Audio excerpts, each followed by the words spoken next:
مولاي صل وسلم دائما أبدا على حبيبك خير الخلق كلهم. محمد سيد الكونين والثقلين والفريقين من عرب ومن عجم.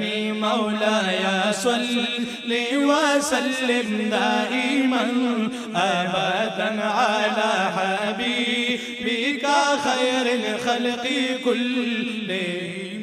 يا أكرم الخلق ما لي من ألوذ به،